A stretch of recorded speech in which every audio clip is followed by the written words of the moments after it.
여러분, 제가 여러분에게 그 가나안 정복과 분할에 대한 지도와 제가 그 12아들에게 준 그 야곱의 축복에 대한 내용을 여기다가 다 기록했으니까 여러분이 이제 제 말씀을 다 듣고 나서 두 주 동안 이 말씀을 가지고 설교를 할 텐데, 여러분께서 나에게 속한 하나님의 유언의 말씀은 무엇인지 한번 여러분들이 나눠보시고, 목장에서 나눠보시고, 내가 무엇을 주의해야 되고 내가 받을 축복은 무엇인지 한번 여러분 묵상해 주시기 바랍니다.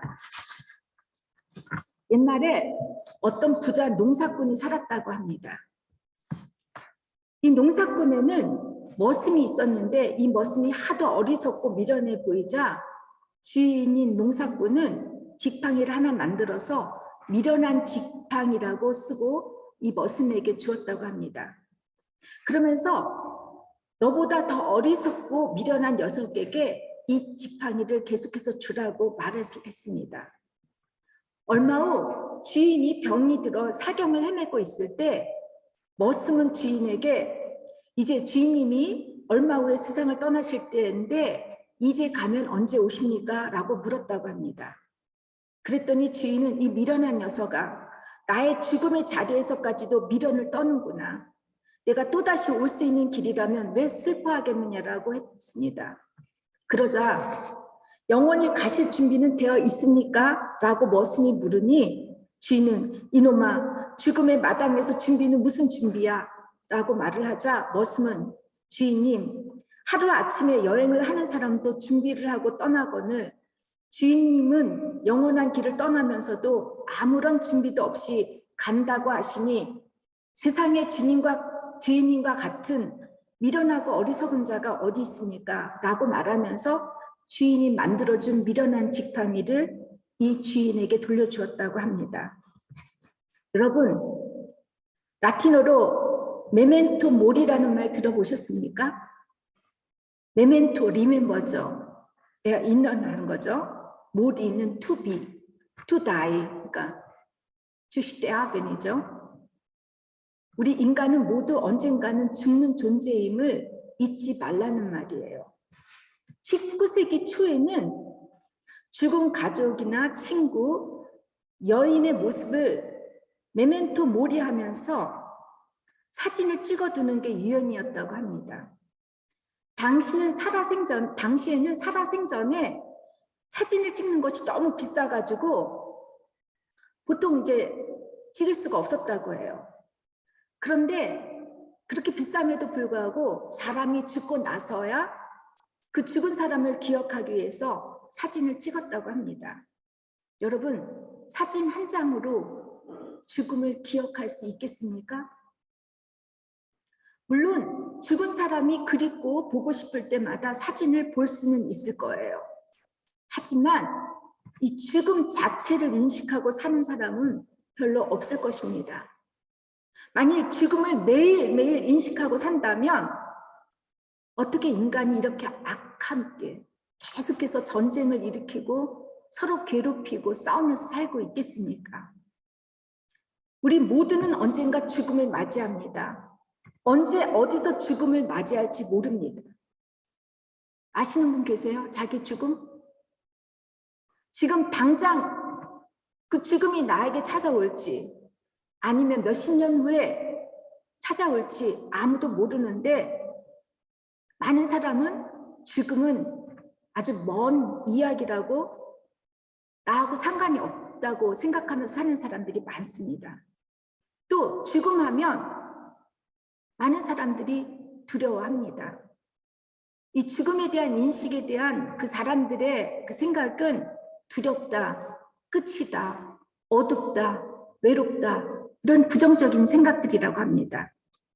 그래서 요즘에는 웰 다잉이라는 말이 나왔습니다. 신조어죠. 모두가 잘 죽고 싶은 거예요. 어떻게 하면 우리가 잘 죽을 수 있을까에 대해서 그 영국의 에브레임 트렌트 모니터라는 그 곳에서 설문조사를 했더니 많은 사람들, 그러니까 89%가 최소한도 품위를 지키면서 죽고 싶다라고 얘기를 했다고 해요. 웰 다잉의 조건으로서는 익숙한 환경에서 가족과 친구와 함께 존엄과 존경을 유지한 채 고통 없이 죽는 것이라고 이렇게 말을 했다고 합니다. 여러분 다 이렇게 죽고 싶지 않습니까? 그쵸? 아니면 영원히 살고 싶습니까? 창세기 49장은 147년 동안 험악한 세월을 살았던 야곱이 자신의 죽음을 맞이하기 전에 그의 아들을 모아놓고 후에 이들이 당할 일에 대해 전해주는 마지막 유언 내용입니다. 저는 49장 말씀을 이제 조금 전에도 말씀드렸듯이 2주에 걸쳐서 설교를 하려고 하는데 다음 주와 다다음 주는 우리 한유진 선생님과 정현주 집사님께서 해주셔요. 왜냐하면 제가 독일교회 사정으로 인해서 수련회를 가야 하고 또 독일교회의 그 청소년들과 예배를 주일날 드려야 하기 때문에 여기 오는 시간이 아마 촉박할 거예요. 먼 데로 가기 때문에 여러분들이 이해해 주셔서 3주 뒤에, 그러니까 부활절 전에 이 말씀을 나누고자 합니다.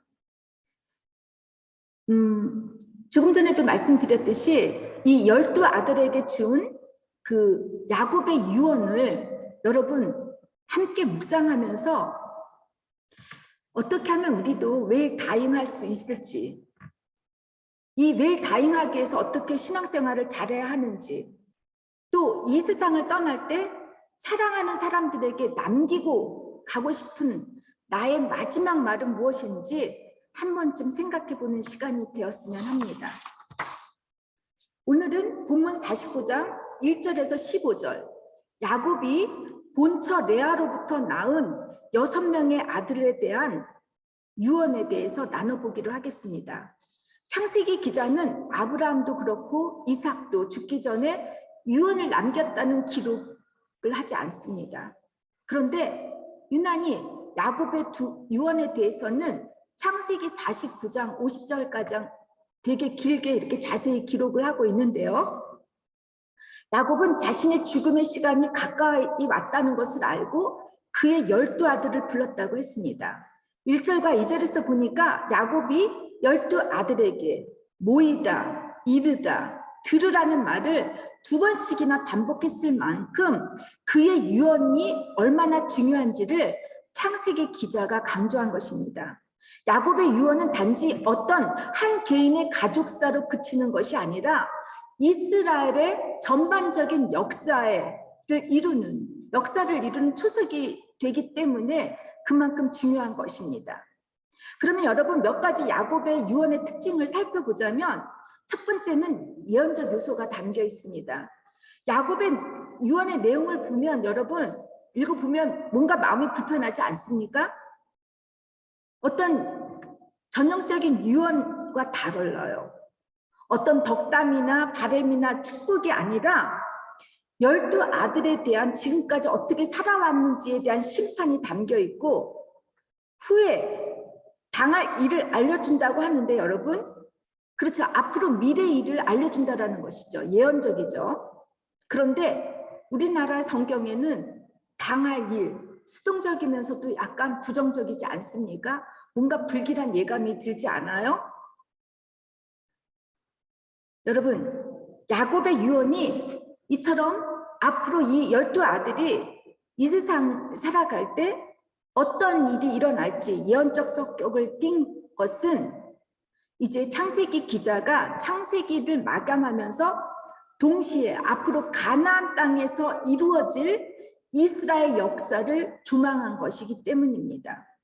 둘째, 야곱의 유언의 특징은 12 아들의 배열 순서가 출생 순서에 따른 것이 아니라 레아 중심으로서 이루어지고 있어요. 레아는 사랑을 받지 못한 여인이었잖아요. 그렇죠? 근데 레아 본처, 첫 번째 여인인 레아가 낳은 아들 순서대로 기록되었다는 것이에요. 창세기 29장 30장에서 보면은 출생 순서에 따라 12 아들의 이름이 기록되었다가 35장에서는 야곱의 본부인인 레아와 라헬의 아들들에서 언급되었고 49장에서는 레아의 아들과 라헬의 그 아들 사이에 비라와 실바의 아들들이 이렇게 아들들을 감싸주는 형태로 기록이 되어 있는 것이에요. 또 레아의 5째 아들인 이사갈과 6째 아들인 스불론의 순서가 바뀌었는데 아마도 스불론 지파가 이사갈 지파보다 활약이 더 많았기 때문이라는 것이 구약 학자들의 해석이기도 합니다. 여러분, 또 야곱의 유언의 특징을 살펴보면 3번째 12아들들이 다양한 모습으로 나타납니다. 12아들 중 6명은 동물의 모습으로 나타나고 있어요. 유다는 사자로, 이사갈은 나귀, 단은 뱀, 납달리는 암사슴, 베냐민은 이리로 묘사되고 있고 반대로 요셉은 식물로서 샘 곁에 있는 나무 가지로 비유하고 있습니다. 그리고 유다, 이사갈, 단, 갓에 대한 축복은 그들의 이름에 따라서 이름이 갖고 있는 의미나 뜻에 따라서 이렇게 기록이 되어 있죠. 이렇게 야곱의 유언의 특징에 대해서 살펴보고 났다면 지금부터는 이제 구체적으로 야곱이 그의 12아들에게 어떤 유언의 말씀을 전했는지 알아보겠습니다. 여러분 중에서 나중에 이 12아들 중에서 나는 이 사람과 비슷하다고 하는 것 한번 고백해 주시기 바랍니다. 첫째 아들인 루벤은 장자로서 아버지 야곱의 위력이며 기력의 시작이라고 했습니다. 여기서 기력이라고 된 그 번역된 그 단어를 보니까 온이라는 말에는 여러분 고통, 불행, 속임의 뜻을 가지고 있는 그 아벤이라는 이중적인 그런 의미가 담겨 있는데요. 루벤이 장자로서 야곱의 오른쪽 의로움의 아들, 희망의 아들이 되어주길 바랬지만 루벤은 야곱의 고통, 불행의 시작을 가져다 준 아들이었다는 거예요. 루벤은 위험이나 능력에서 탁월함을 가지고 있었지만 그의 충동은 끓는 물과 같았기 때문에 자신의 욕정을 다스리지 못했습니다. 끓는 물 여러분 보셨습니까? 조용히 끓는 물이 있습니까? 그 뜨거움이 어디로 튈지 모를 정도로 예측 불가해요. 루벤의 욕정이 그렇다는 것입니다. 루벤은 머리보다는 가슴이 먼저였고 자기의 욕정을 자제할 수가 없어서 아버지의 침상을 더럽혔습니다. 아버지의 첩이자 라헬의 여종이었던 빌라와 동침을 했습니다. 아무래도 제가 볼 때는 성폭행을 한 것 같아요. 아버지의 첩과 동침했다는 것은 아버지의 권한을 무시했고 아버지의 권위를 인정하지 않았다는 것입니다. 여러분, 이런 비슷한 사건 또 있지 않습니까? 바로 다윗의 큰아들인 압살롬이 이렇게 하지 않았습니까? 압살롬이 아버지 왕권에 도전해서 쿠데타를 일으키죠. 그리고 나서 대낮에 왕실 옥상에 텐트를 치고 이스라엘 백성이 보는 눈앞에서 아버지의 후궁인 10명의 여인을 잡아서 성폭행을 합니다. 사무엘하에 나오는데 아버지의 권위 인정하는 것 아니에요. 아예 아버지를 부정하는 것이죠. 여기에 대한 콘시크벤트, 심판이 뭐냐면 루벤도 압살롬도 다 장자권을 박탈당하고 맙니다. 4절에서 보니까 루벤은 2인칭 너에서 3인칭 그로 바뀌고 마는데 야곱의 예언대로 루벤 지파는 요당 동편에서 살다가 후에 갓지파의 병합이 되어서 아예 역사의 무대에서 사라지고 맙니다. 여러분, 루벤처럼 가진 것이 많은 사람들이 있습니다. 사회적 지위도 권력도 명예도 다 가졌는데 순간적인 욕정과 욕망을 참지 못하고 한순간에 모든 것을 잃어버리는 사람들이 있습니다. 탁월한 능력으로 소위 유명하게 된 사람들이 있죠.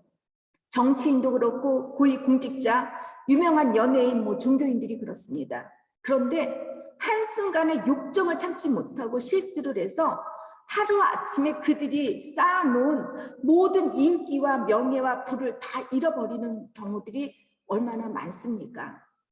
우리 신앙인에게도 마찬가지입니다.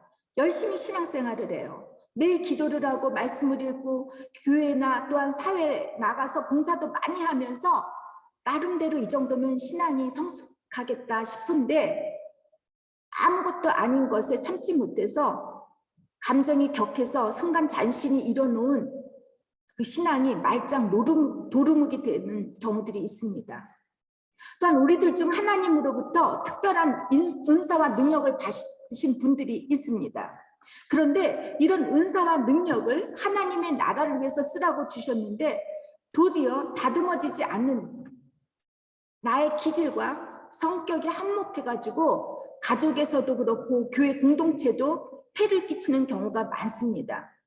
한마디로 감정적인 성격 때문에 욱해서 참지 못하여 본인의 은혜도 다 썼고 남도 넘어지게 하는 일들이죠.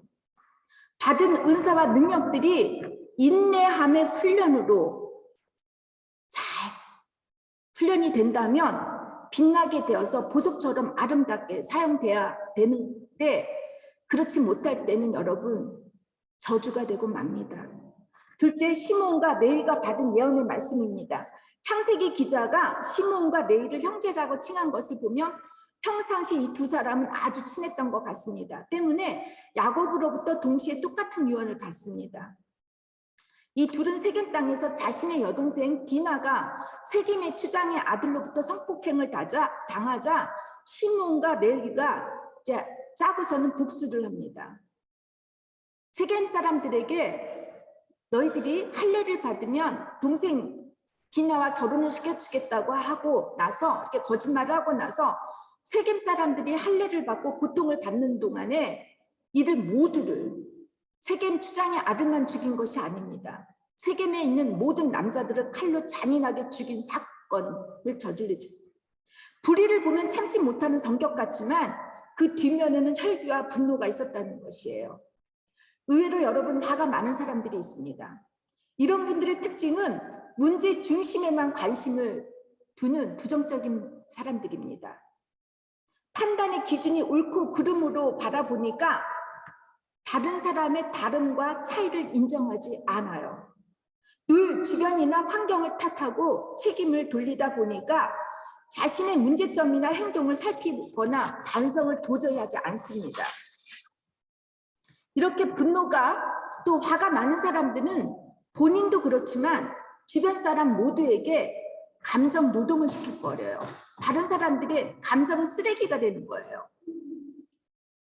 본인도 힘들지만 다른 사람들을 너무 고통스럽게 합니다. 그래서 예수님께서는 산상수훈의 말씀을 마치고 나서 제자들이 삶에 제일 먼저 적용할 수 있는 것은 분노하지 말라고 했습니다. 분노와 화는 자식뿐 아니라 모두를 무너뜨리게 하는 나쁜 감정입니다. 시몬과 레위에게 주는 심판은 7절에 보니까 그 노여움이 혹독하니 저주를 받을 것이요 분기가 맹렬하니 저주를 받을 것이다. 내가 그들을 야곱 중에서 나누며 이스라엘 중에서 흩으리로다. 한마디로 이들이 받아야 할 심판은 흩어지게 하신다는 것입니다. 여러분들 분노가 한 사람들이 모여봐요. 전쟁이 일어나잖아요. 그렇죠? 흩어질 수밖에 없어요. 실제로 시몬 지파와 레위 지파는 나중에 가나안 땅에서 땅을 분배받을 때 하나님께서 흩으셨습니다. 시몬 지파는 유다 지파에 흡수되어 성을 분배받게 되고 후에 아예 흔적이 사라지고 맙니다.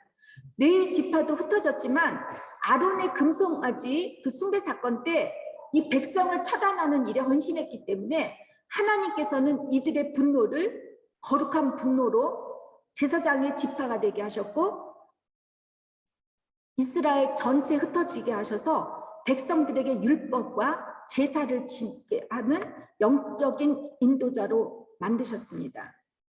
시몬과 레위는 저주받은 지파였고 그들의 폭력의 무기가 되었지만 여러분 이렇게 절제하지 못하고 감정의 폭발로 나타나는 무분별하고 잔인한 분노는 저주의 대상이 되고 맙니다.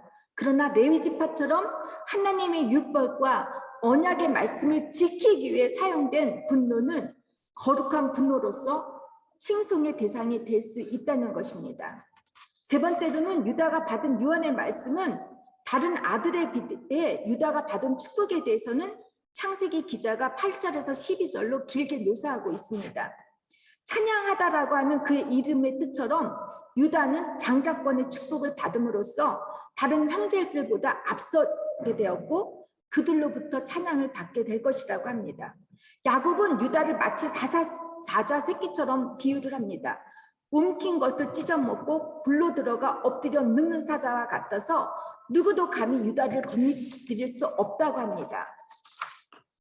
임금의 지휘봉인 통치자의 지팡이가 그를 떠나지 않는 것은 앞으로 유다 족속을 통해 왕권이 나올 것이고 마침내는 메시아의 탄생을 예고했습니다. 11절에서 12절을 보니까 포도나무에 나귀가 매며, 나귀는 여러분 평화를 의미하죠. 포도나무는 이스라엘의 풍요를 의미하고 기쁨 번영을 상징합니다. 그의 눈은 포도주 빛보다 진하고 그의 이는 우윳빛보다 힐 것이라는 것은 여러분 평화의 왕이신 메시아를 상징했고, 이 메시아가 유다 지파를 통하여 이 땅에 오셔서 모든 백성을 구원하시겠다고 하는 구속의 약속이 담겨 있는 것입니다. 네 번째, 스불론에 대한 유언의 말씀입니다. 스불론은 바다의 해변에 거하며 그는 배들의 해변이 될 것이다. 그의 지경은 시돈에 이를 것이다 라고 합니다. 스불론에 대한 유언은 그의 정착지와 연관이 있습니다. 땅과 연관이 있다는 것이죠. 스불론 지파에 대한 저주나 심판은 없고 앞으로 이 지파가 차지하게 될 땅에 대한 축복의 말씀이에요. 저도 스불론과 같은 축복 받고 싶은데요. 여러분 어떠세요? 이들이 정착할 땅이 해변, 미텔메어죠. 지중해라고 하죠. 그러면 이 해변이라고 한다면 여러분, 해변의 도시가 다 그렇듯이 부와 자유가 떠나지 않아요. 그런데 여러분, 이 부와 자유가 망망대해로 나가게 만드는 유혹이 따르게 되지 않습니까? 해변에 있으면 더 멀리 나가기를 원하지 않습니까? 그런데 시돈에 거하는 것이 축복이라고 하십니다. 돈이 좋고 세상이 좋아서 시돈을 떠나서 살려고 하는 사람들이 많습니다. 그런데 주신 것 감사하고 시돈에 머물라고 하십니다. 여러분, 지금 마음에 드는 사람이 없고 힘들게 하는 가족이 있고 교회 동체라 할지라도 내게 주신 시돈이라 믿고 잘 견디는 축복 여러분에게 임하시기를 주님의 이름으로 축원합니다.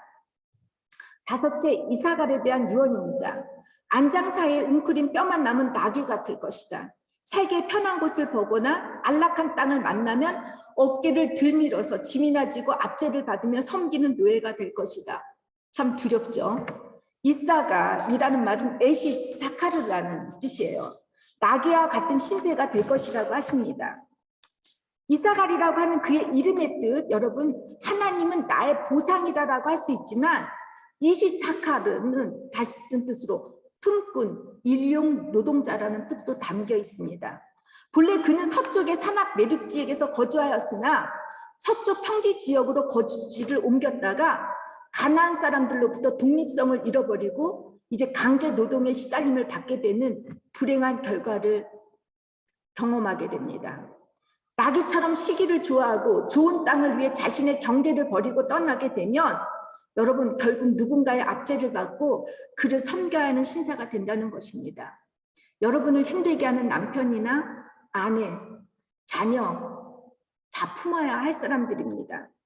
더 괜찮은 사람 만나려고 떠났다가는 여러분 그들의 노예가 되고 맙니다. 유다처럼 자기 희생이 있어서 그 누군가를 섬기는 것이 아니라 이사갈처럼 이기적이어서 자신의 편안함과 안위만을 살려고 하면 하루아침에 주인에서 종으로 바뀔 수가 있다는 거예요. 가족도 그렇고 교회 공동체 안에서 낮아짐의 나귀처럼 이름도 빛도 없이 겸손하게 그 누군가를 섬기며 세워줄 때 그것이 축복이 되고 하나님께서 그 축복을 통하여 나를 높여주신다고 하십니다. 여러분 지금까지 레아의 6명의 아들에게 전해주는 야곱의 유언을 묵상하면서 여러분은 어떤 생각이 드십니까? 야곱의 유언이 어떤 아들에게는 축복을, 어떤 아들에게는 경고나 심판을 예언한다고 하는 것이 분명 불공평하다는 생각하실 수 있을 것 같아요.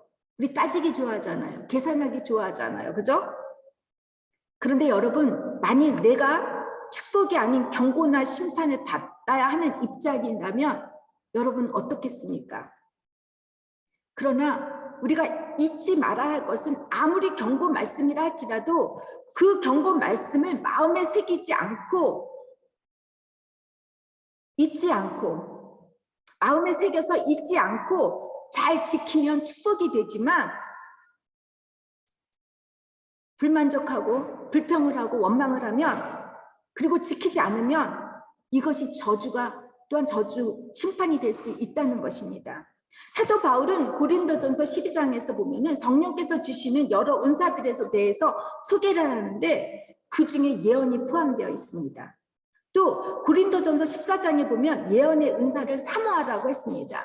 예언이라는 말 알죠? 프로페테이아라고 하는데 앞이죠. 미리 말하다, 대신 말하다라는 뜻인데 하나님의 말씀을 대언하거나 미래의 일을 말하는 것이에요. 무엇보다도 예언은 다른 사람들을 격려하고 위로하고 경고하는 역할을 하는데 이는 교회를 올바르게 세우기 위함이고 회개와 전도를 위해서라고 합니다. 여러분, 예언은 무속신앙처럼 누군가에게 일어날 길흉 화복을 점치는 것이 아닙니다. 조상 귀신에게 굿을 하지 않으면 아니면 묘자리를 바꾸지 않으면 죽거나 병들거나 이렇게 된다고 하면서 굿을 하라고 하고 협박을 하죠. 그리고 돈을 갈취해요. 예언 아닙니다. 많은 분들은 장래일이 답답하다고 궁금하니까 미리 알기를 원해서 점 보러 가시는 분 많다고 했잖아요. 기독교인인데도 불구하고. 어떤 분들은 저에게 물어봐요. 목사님 어떻게 될 것 같아요? 하고 물어봐요. 제 경험에 의하면 하나님의 마음을 알기 위해서 궁금한 것이 아니고 내가 하나님께 받아야 할 축복이 무엇인지 이 축복만을 궁금하게 여기십니다. 여러분, 경고는 여러분 심판이라고 하지만 내가 죽지 않는 한 이 경고의 말씀을 들을 때는 축복이 됩니다. 믿습니까? 복을 주시기를 좋아하시는 하나님이세요. 복 받을 준비도 되어 있지 않고 복을 줬을 때 어떻게 되겠습니까? 복되게 살지 못할 것을 아시니까 그 복이 도리어 저주가 될까 봐 하나님께서는 복 받을 자로 훈련을 하시기 위해서 아직은 복을 주시지 않고 복 받을 자로 하나님께서 경고해 주시는데 경고 안 들으려고 하죠. 어떤 자매님께서 여러 사람들과 함께 기도를 하는데 성난 두 얼굴이 말하는 모습을 봤다고 해요. 그들의 입에서 마치 불 같은 것이 나오는 모습이었다고 이렇게 한 자매님께서 고백을 하니까 다른 자매님께서 하시는 말씀이 자매님 그 성난 모습이 저일 거라고 말을 했다는 거예요. 지금 모여있는 사람에 대해서 쓸데없는 말과 나쁜 소문을 퍼뜨려 갈등을 조장했다고 자신의 잘못을 회개했다는 것이죠. 잠시 후 예언을 한 그 자매님께서는 아니에요 자매님. 성난 모습을 한 사람은 자매님이 아니라 저예요. 저도 쓸데없는 소문을 퍼뜨리고 다녔다라고 이렇게 고백을 했다는 것이죠. 이것이 여러분 참다운 예언의 모습입니다. 듣고 싶은 말만 듣기를 원하는 분들이 많습니다. 불편한 이야기를 들으면 상처를 받고 시험이 들었다고 하십니다. 설교도 마찬가지예요. 격려와 위로되는 말, 축복의 말씀을 듣는 것을 좋아합니다.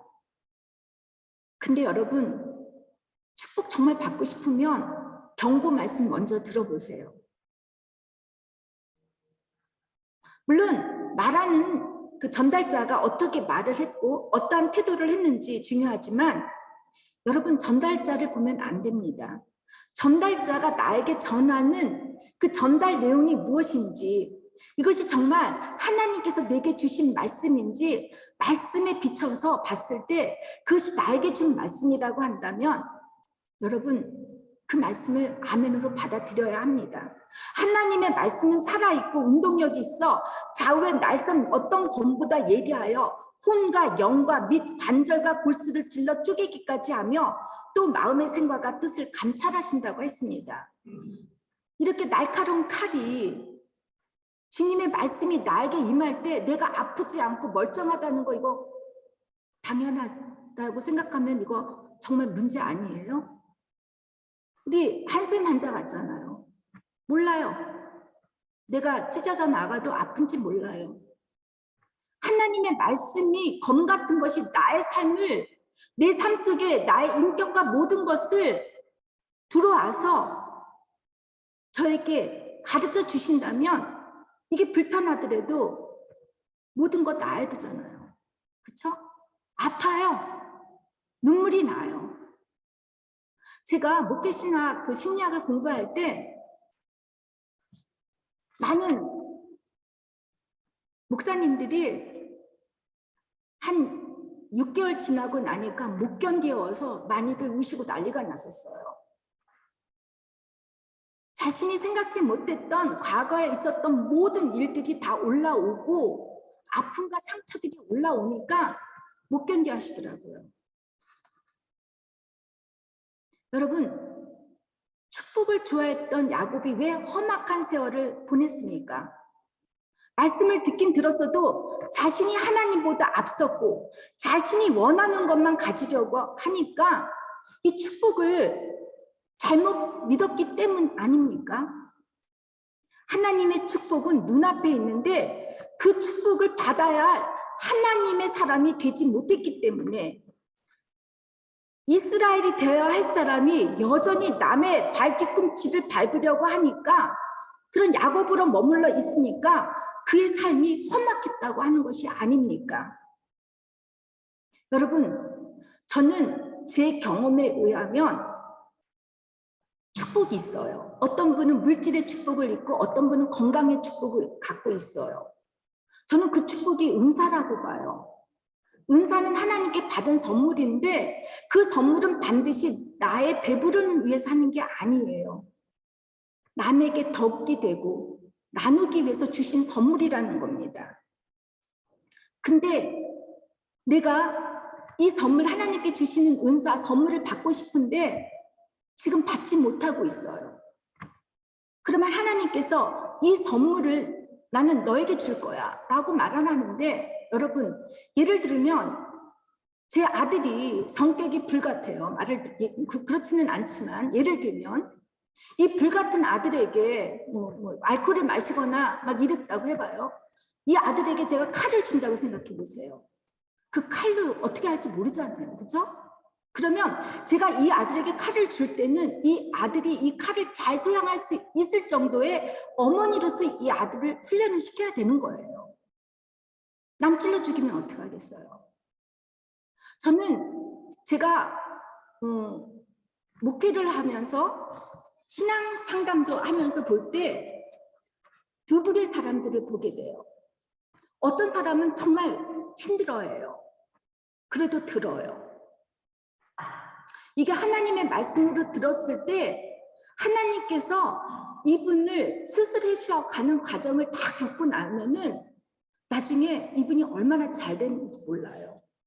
제가 여러분에게 처방을 내릴 때가 있어요. 제 김경희, 인간적 김경희가 여러분에게 무슨 처방을 내리겠습니까?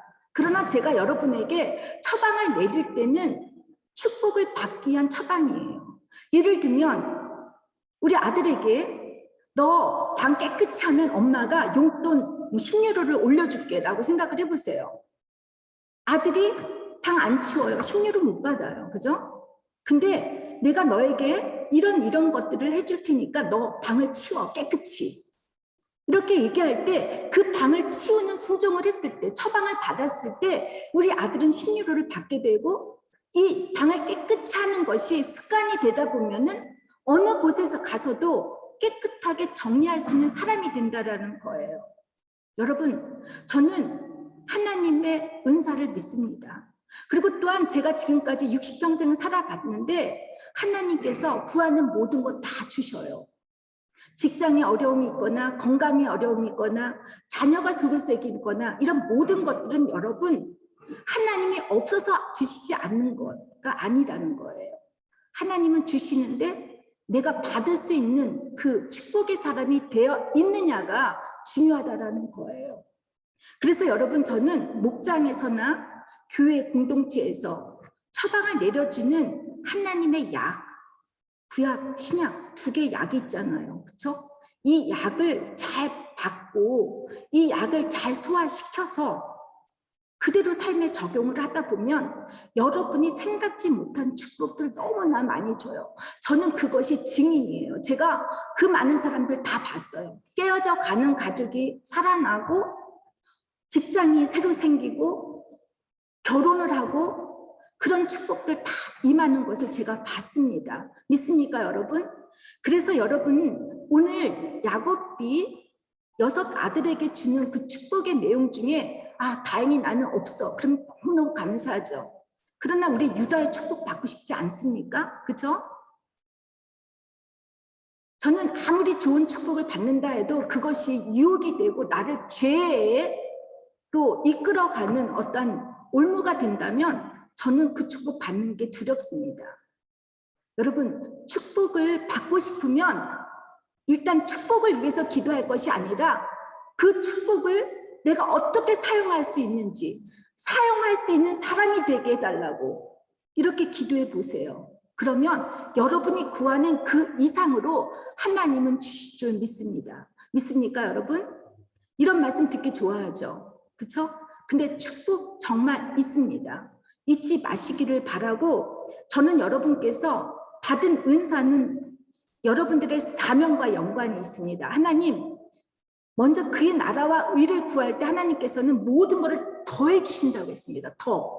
구하는 것 더 이상으로.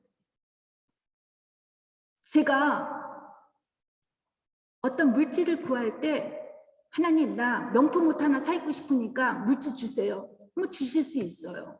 그런데 하나님, 누군가가 이 물질이 필요한데, 제가 이 돈이 필요한데 하나님 주실 수 있겠습니까? 그렇게 하시다 보면 하나님께서 내가 구하는 그 이상으로 주신다라는 거예요. 제 태국 동생이 얘기했잖아요. 이제 태국 동생이 4월 중순에 와서 아마 우리 동생이 여러분께 간증을 하면 좋겠는데, 우리 태국 동생이 그 태국 센터에 돈 하나도 없어요. 그런 동생이었는데 그 태국의 7층 건물을 다 수리할 수 있는 그 돈이 여러분 2달 안에 다 채워졌다고 생각해 보세요. 거의 1억 몇천만 원이 했다고 생각해 보세요. 가능합니까, 인간적으로? 근데 하나님이 채워주시잖아요. 그러니까 여러분, 저는 축복을 위해서 기도할 것이 아니라 하나님, 내가 이 축복을 원하는 사람이 되게 해주세요. 하나님께 쓰임받는 사람이 되게 해달라고 기도할 때 하나님께서 분명히 여러분에게 축복해 주실 줄 믿습니다. 다 같이 기도하겠습니다. 주님, 우리는 받기만을 원하고 받는 것을 좋아했습니다. 그러다 보니까 우리의 삶이 너무나 고통스럽고 힘들고 고난투성입니다. 하나님, 이제부터는 우리들이 받는 것에 기도할 것이 아니라 그 받을 수 있는 사람이 되겠다고 기도할 수 있는 저희들이 다 되게 해주시옵소서. 하나님의 자녀를, 하나님의 예수의 씨를 낳는 저희들 모두가 될 수 있도록 지켜주시고 도와주시옵소서. 예수님의 이름으로 기도를 드립니다. 아멘.